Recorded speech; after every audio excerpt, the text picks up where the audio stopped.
This video contains news and analysis related to a recent terror attack in Kashmir. The content may include sensitive visuals and discussions that could be distressing to some viewers. Viewer discretion is advised. We strongly condemn all forms of violence and terrorism. The purpose of the content is solely to inform and create awareness based on verified reports. আচ্ছা, ভারত পাকিস্তানের মধ্যে কি এবার কুরুক্ষেত্রের যুদ্ধ? কাশ্মীরে সেনা প্রধানের বৈঠক স্থলে কুরুক্ষেত্রের ছবি, ফলকে খোদাই গীতার বাণী। এবার কি অধর্ম নাশে ধর্মের যুদ্ধ ঘোষণা?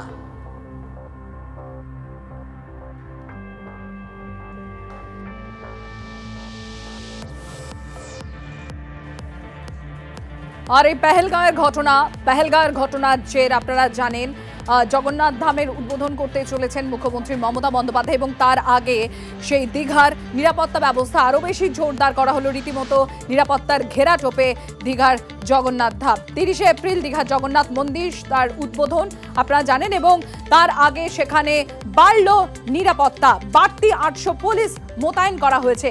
কনিষ্ক রয়েছেন আমাদের সঙ্গে। কনিষ্ক, কি ছবি দেখতে পাচ্ছ?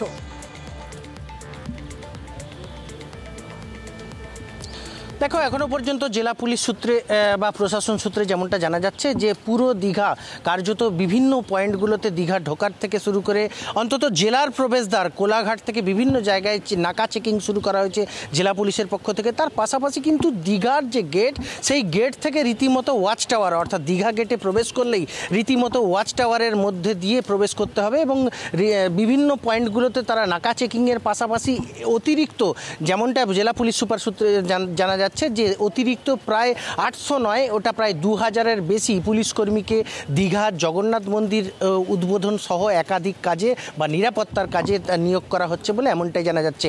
ইতিমধ্যে প্রায় 150 সিসিটিভি ক্যামেরা দীঘা সহ মন্দির চত্বর সহ একাধিক পুরো কার্যত পর্যটন কেন্দ্রকে কার্যত সিসিটিভিতে মুড়ে ফেলা হয়েছে।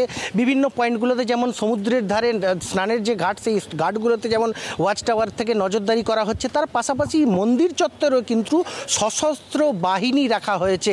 রীতিমতো কার্যত বজ্র আটুনি এমনটাই বলা চলে। যে তুমি জানো যে আজকে 25 তারিখ এবং আগামী 2-3 দিনের পর থেকেই কিন্তু কার্যত 28 তারিখ থেকে মুখ্যমন্ত্রী কিন্তু দীঘাতে থাকার কথা, এমনটাই সূত্র মারফত জানা যাচ্ছে।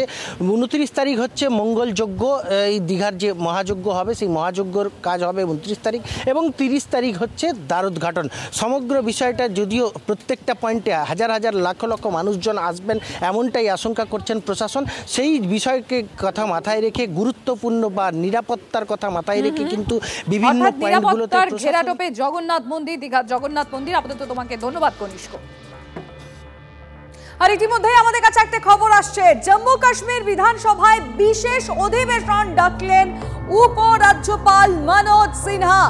জম্মু কাশ্মীর বিধানসভায় বিশেষ অধিবেশন কেন, কি কারণ জানবো আমাদের রিপোর্টার এই মুহূর্তে কমলেশ চৌধুরী টেলিফোন লাইনে রয়েছেন। কমলেশ, সরাসরি যুদ্ধে নামার আগে ভারত অ্যাজ এ হোল কতগুলো কূটনৈতিক পথে এগোচ্ছে এবং এই ক্ষেত্রে দেখা যাচ্ছে যে এই মুহূর্তে জম্মু কাশ্মীর যেটা ইউনিয়ন টেরিটরি, সেখানে উপরাজ্যপাল মনোজ সিনহা একটা বিধানসভায় বিশেষ অধিবেশন ডেকেছেন।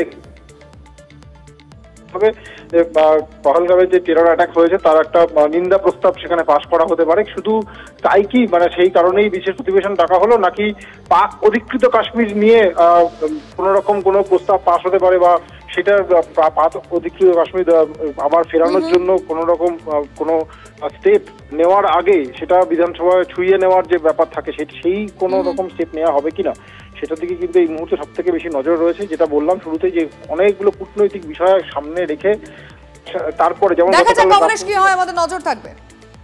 ইতিমধ্যেই পাকিস্তানের দোসর ইউনুসের বাংলাদেশ ঢাকায় বসে ভারত বিরোধিতায় সক্রিয় ইউনুসের আইন উপদেষ্টা।